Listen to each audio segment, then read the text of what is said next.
Welcome to the pre-recording of lecture 37 of Introduction to Supercomputing.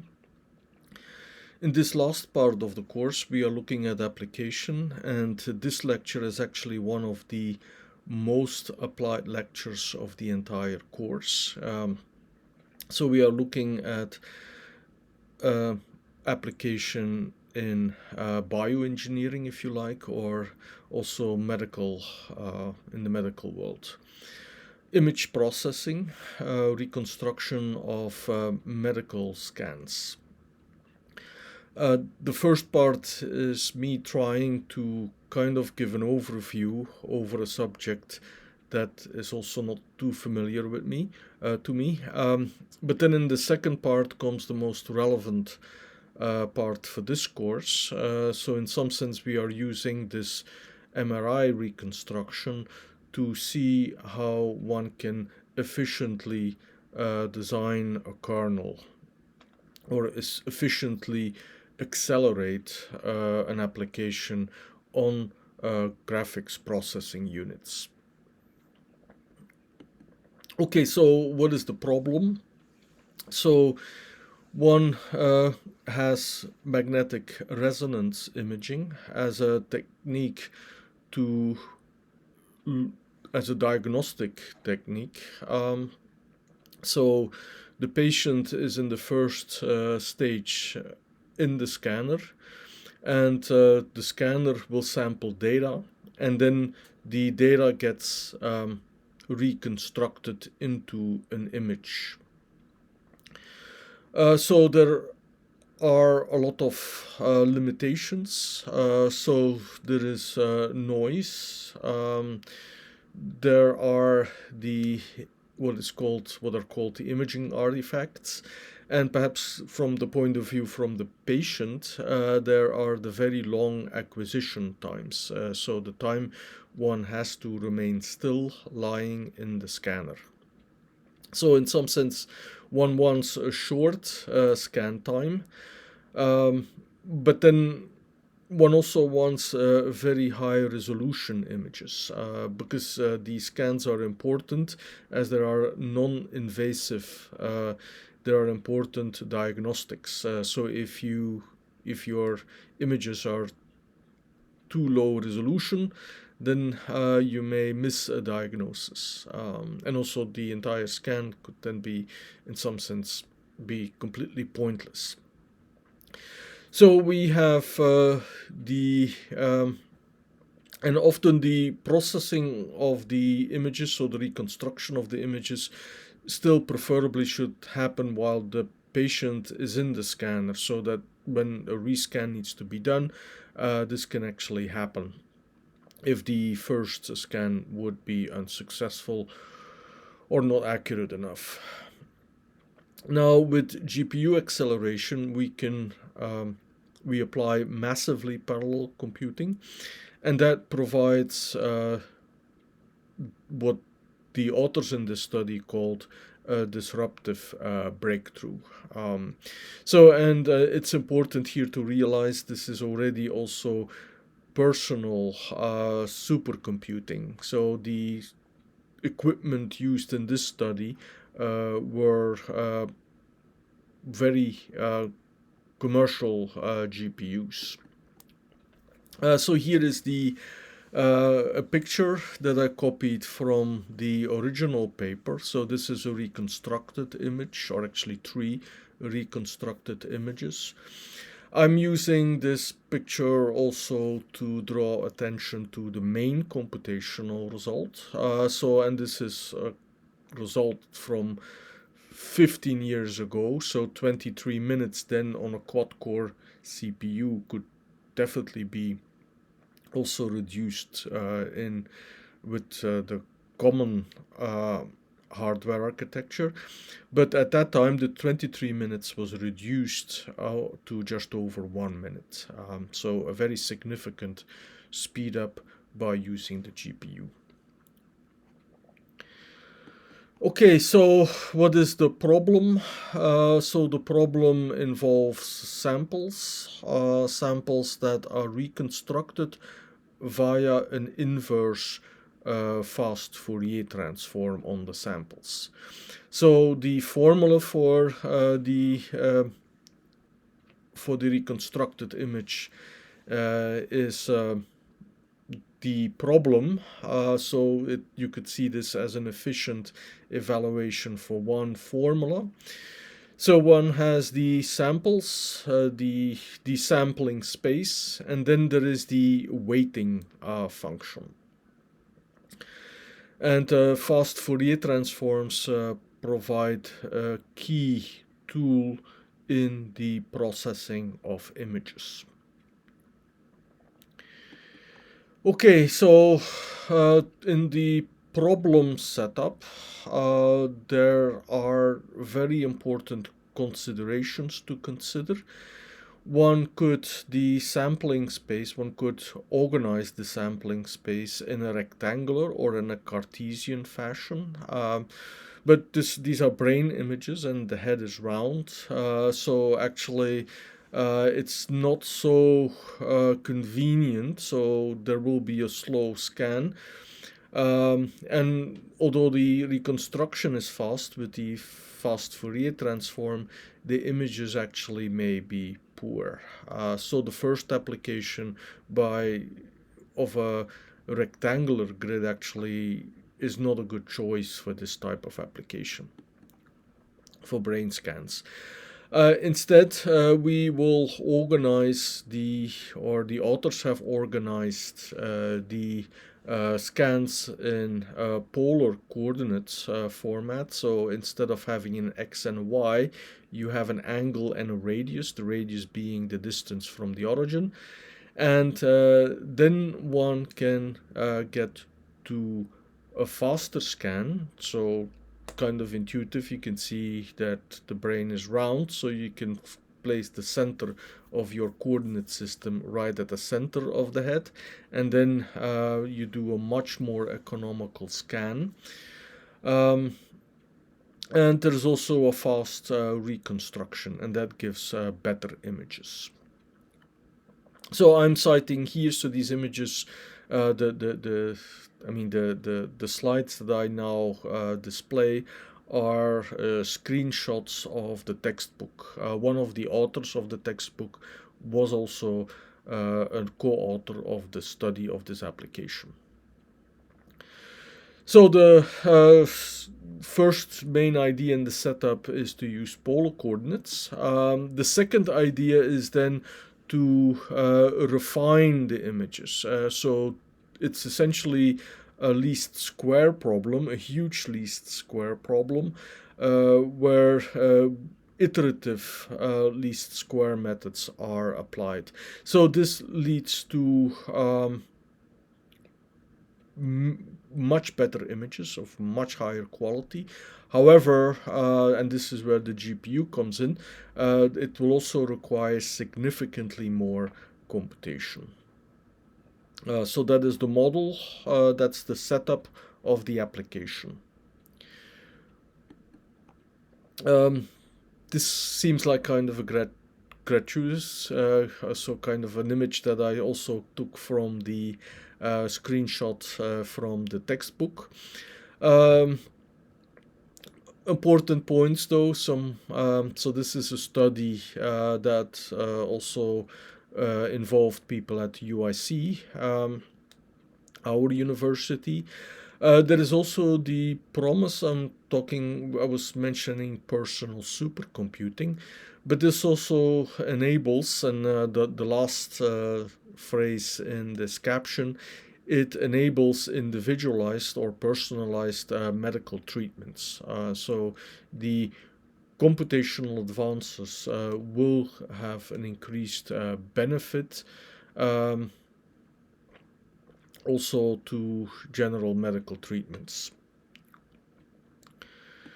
Okay, so we can obtain images of a much higher quality via an iterative reconstruction. We will solve a large least square problem, a linear least square problem. Here is the setup, so there is also a statistical element in this. So we have the prior information with the weighting matrix, and there is the noise that we try to minimize. So there is the solution to linear least squares problem. So in the reconstruction of the image, we will compute a row vector, the row vector or the row hat vector that will represent the reconstructed image, taking into account reference images and also taking into account the model of the imaging process. Okay, so this is the most hand-waving part in this lecture, so that's an area that is not entirely familiar to me, but the bottom line is that what we are trying to do is we are solving a linear least square problem, and we are essentially inverting a very large matrix multiplied with matrix, this Hermitian transpose of the matrix F times this vector of the data samples. So in it is actually the inverse Fourier transform. Here is the algorithm here.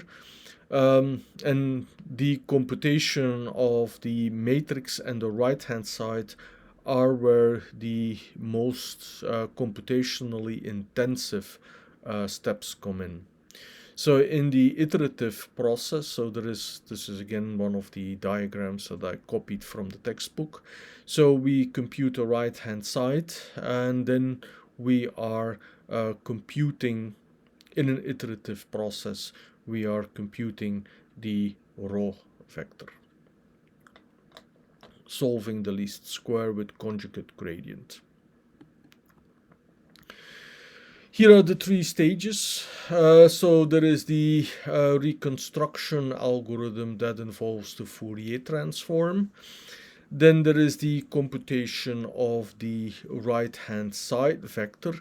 And then there is the conjugate gradient step itself that uses this matrix inversion. So in the second part that follows, we will focus on the computation of the right-hand side. So the transpose of the Hermitian transpose of the Fourier matrix times the acquired data. So that is actually also the middle step in this overview here of the reconstruction algorithm.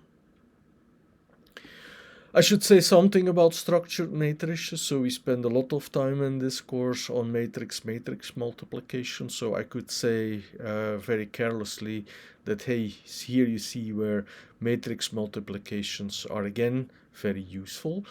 But the matrices W are weighting matrices. They are very sparse. So constructing this explicit matrix, so in the mathematical formulation, WH, so the Hermitian transpose of H times the Hermitian transpose of W times W, that explicit matrix should actually not really constructed in such a way. And there is also the convolutional structure of the F Hermitian transpose times F that enables to compute this matrix multiplication very efficiently via the fast Fourier transform. So this computation is actually doing a lot of inner products, and because of this convolutional structure, what the fast Fourier transform essentially does, it transforms an inner product to a component-wise product. Inner product is has a quadratic cost in the size. The component-wise product has a linear cost. And the fast Fourier transform itself, the transforming of the data, is quasi-linear, is n log n. So that's why the construction of this matrix and in the conjugate gradient method, one does a lot of matrix vector multiplications. That actually can be done very efficiently via the exploitation of the special structures.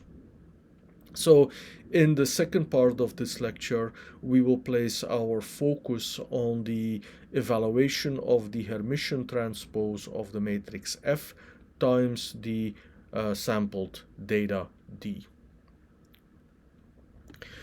Okay, so the first 15 minutes are over. So this provided the motivation for GPU acceleration. And now we come into a much more familiar territory in this course. So we can focus ourselves on the actual code. So here you see a snippet of C code which details the computation of this right hand side. So we have the data vector. So it's a complex data vector. So, but the real and the complex computation. So the complex, so the FHD. So there is the RFHD data vector and there is the IFH data vector, respectively storing the real and the imaginary parts. So the computations that you see are actually the explicit instructions to compute the real part of a complex multiplication and the imaginary part of a complex multiplication. And this is done on a matrix, on a data vector of size big M. It's a double loop, and that will cause us some trouble, but let's first look at the compute to global memory access ratio. Whenever we considered a computation in this course, we wondered whether it was compute bound or memory bound. So the compute to global memory access ratio counts the number of floating point instructions and divides this by the number of memory accesses. So let's focus here on the beginning of the loop. So we will later see that it's much more advantageous to split off that part. And when working with GPU acceleration, it's very advantageous to work with small kernels. Okay, what do we see? We see 4 stars, 4 multiplications. We see 1 addition and 1 subtraction. So we have 6 floating point operations at the right hand side. And we see that in every instruction, we actually have 5 memory accesses. 4 at the right hand side and 1 at the left hand side. So the memory access is 6, so 4 plus 1 plus 1. So 6 is the number of floating point operations, and we have 10 memory accesses. Or if you like, 0.6, which is less than 1. So this computation is actually not memory bound, it is compute bound. It is not compute bound, it is memory bound. So typically we said that if the denominator or if the ratio is less than 1, then that's a strong indication that it is memory bound. Now we can improve on that. So you can see that the RD is accessed twice, the ID is accessed twice, and also the R phi, the R phi. So at the right hand side, you have 4 memory accesses in the first instruction in the body of the loop, but these 4 memory accesses, so the reading of the data, they actually happen again in the second instruction. So you could save 4 memory accesses. So you could bring actually the compute to global memory access ratio back to 1 by using registers. All right, let's now look into a first version of the kernel. So the kernel is actually very suitable. So the computation of this Hermitian transpose of f times the data vector d is very suitable for data parallelism. So we have threads that are going to compute locations in memory. So here you see there is this thread indexing. So the R mu, the I mu, is computed by the mth thread. So in a way, if you work with a massive number of threads, so you can, with this, if you focus on the first three instructions in the body of this kernel, then you see that there is a lot of parallelism of there. So every thread has a unique identification number, and that unique identification number determines on which data element that the computations are performed. So this is very good. Now, in a very straightforward application, and this kernel is actually completely wrong, actually not really good, you will just take the sequential code and map it onto the kernel. So you have a function. We started with the function, and we put the keyword underscore underscore global underscore underscore in front of it. So we have a kernel. So this function means that it is launched, it is called from the CPU and executed on the GPU. So that is the very basic setup. But it doesn't work. So first of all, we will split the outer loop. So the outer loop can actually be coded up a lot better and is actually already quite suitable. In the way it's formulated now, the compute to global memory access is 6/10, which is not good enough, but we can improve this with 4 registers. And you can see that the same code is actually correct. So it's the same code, but in some sense, if you are running this on a CPU, it doesn't make much sense. But kernels on a GPU should preferably be short. So here is the kernel for the first loop. So we have a very large M, and then actually we can have many threads. So if you have 512 threads per block, we have 128 blocks. And this is already to indicate that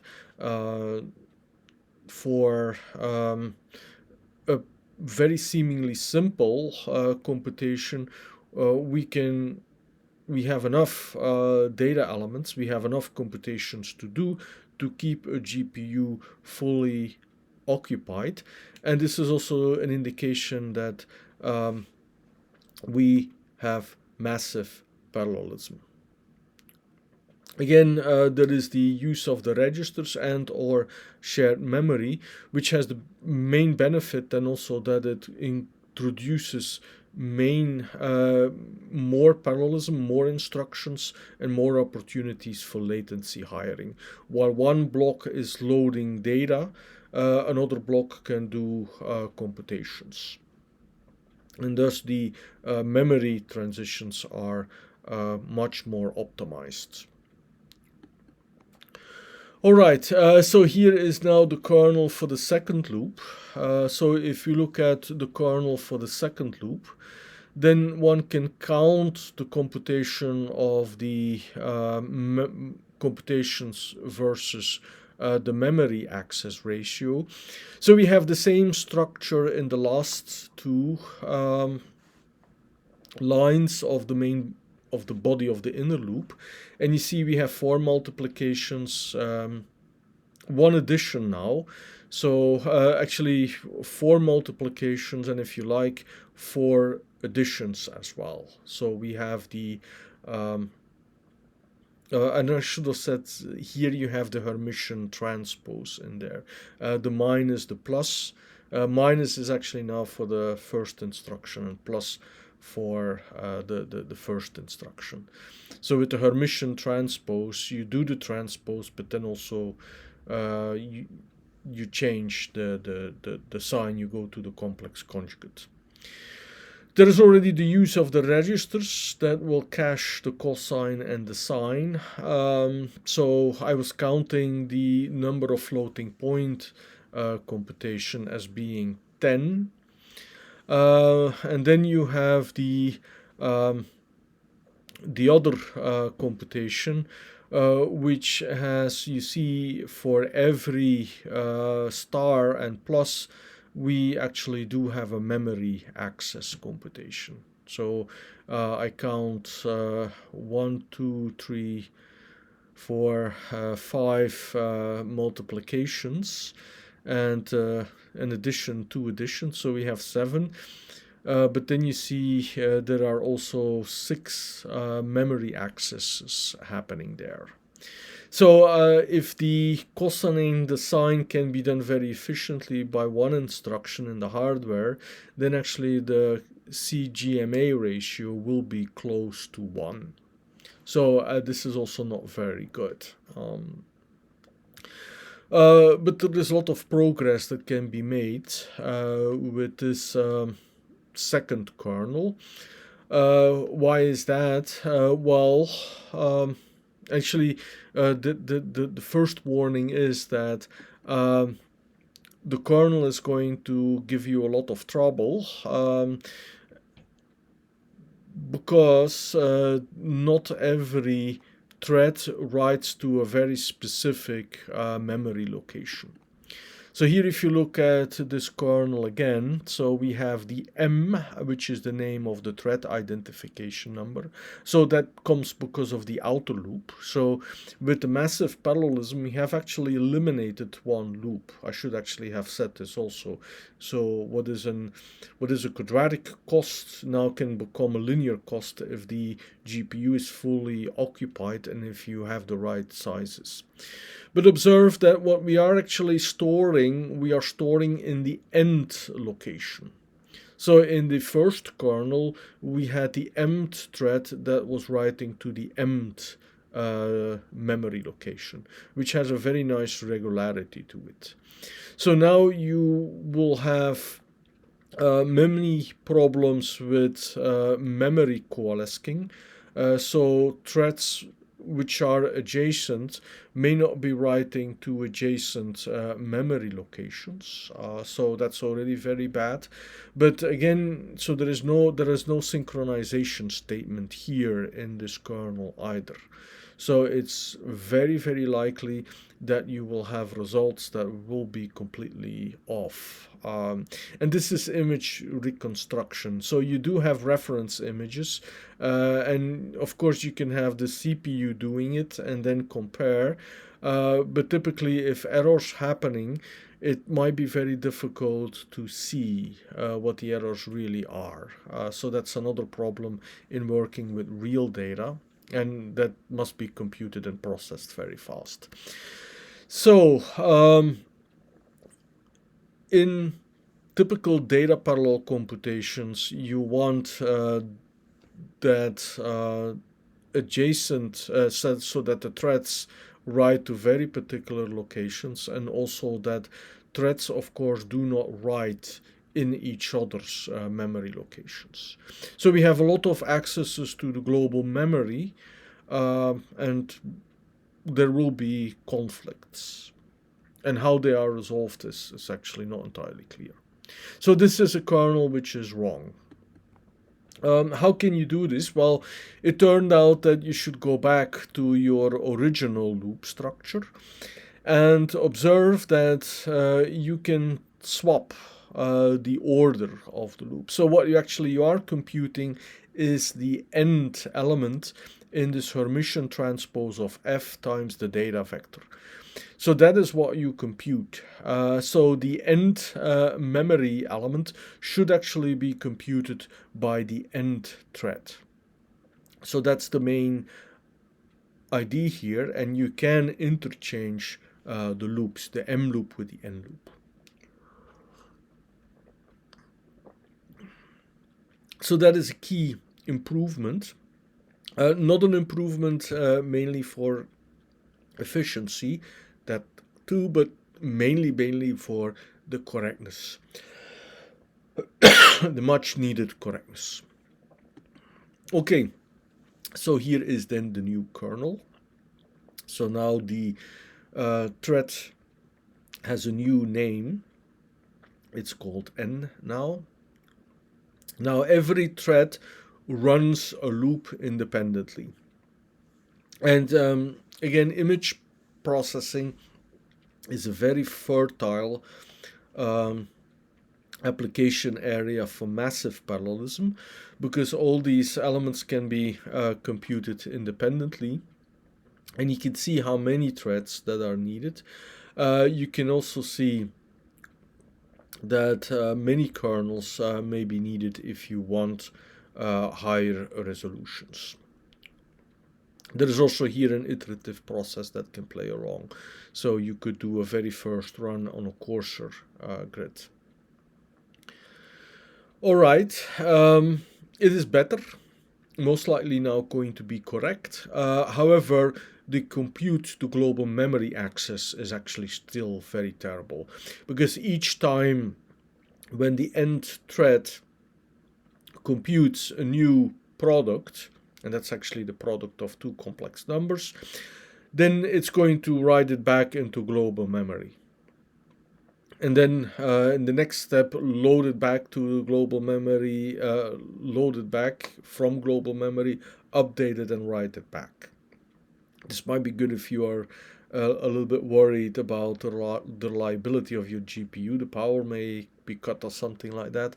But actually writing into global memory each time with every computation is very bad. We have encountered this when we considered the matrix-matrix multiplication, that the results of the inner products are accumulated in registers. And that is what we're going to do also here. So we now have extra registers. So the end thread will save the real and the imaginary parts of the end elements into registers. So in the M loop, that dramatically reduces the compute to global memory accesses.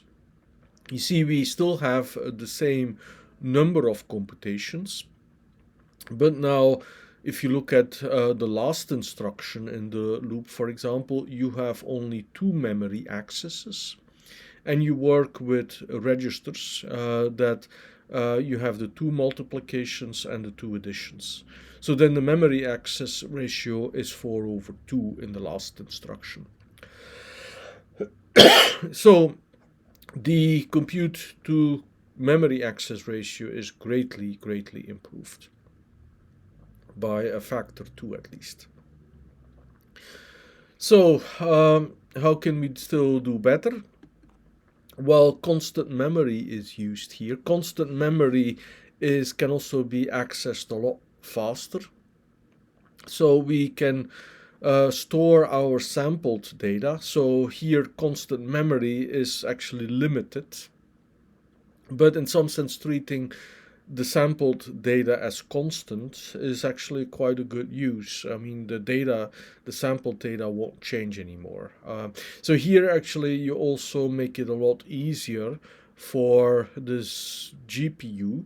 Constant memory cannot change, so there is much better protection. Much faster access can be guaranteed. So here you see the chunking. Chunking needs to be done because we have limited constant memory. So we will split the processing of the kernel in chunks. So that is the chunking of the data that uses the constant memory. That is faster. Okay, so memory alignment is important. It turns out to be a lot better to work with arrays of structs instead of separate arrays. So in this sense, we go a little bit in the opposite direction that we considered with earlier examples. But here this turned out to be a lot more advantageous for working with the data, because it actually so happens that the XYZ elements are needed at the same time. So you want to have those, you want to upload those at the same time. So it's important that these things are XYZ are stored close to each other and not in separate arrays. That improves the data locality, needed for the chunking as well. All right, then there is one last optimization. So I mentioned the sine and the cosine. So and in an earlier lecture, we've seen the throughput of these hardware functions. So with the increased compute capability of the GPUs, it's indeed not so realistic anymore to assume that you have essentially a very fast implementation of the sine and the cosine. That can actually happen with almost one hardware instruction. Everything happens on single floats, so 30-bit floats, as you might have observed in passing. So one has to be indeed very carefully. So these are images, so often a very low accuracy might sufficient, but one has to be careful. And this is where the signal to noise ratio comes in. It depends also what the magnitudes are of the noises. All right. Then, of course, this was a very dry lecture, so I looked at code that did not execute anything. And a lot of the bulk of doing applications means that there's a lot of experimental performance tuning that needs to happen. We skip this here. So this is a historical study published in the Journal of Parallel and Distributed Computing. The last URL is still alive, so the versions of the code went to version 3.0. The author of the textbook that we are following was also author of the paper. There is the topic, so bioengineering and medical image processing is a very important topic on its own. So for this lecture, we only scratched the surface of this topic, just enough to know what is kind of needed to introduce to the second part. The second part is kind of critical for this course, where we introduced the stages in the efficient kernel design. So if you look at a very plain double loop, it may be tempting to immediately dump it into a kernel, put __ global in front of the function header, and there you have your kernel. But it's actually not so simple. So I hope that is also clear. So you may have conflicts, synchronization issues that are happening, and you may need to be aware of actually what gets computed. Okay, so this is part of the last block of lectures on applications, and this is the most application-oriented lecture of the course, and thus far. And I hope this was an interesting lecture.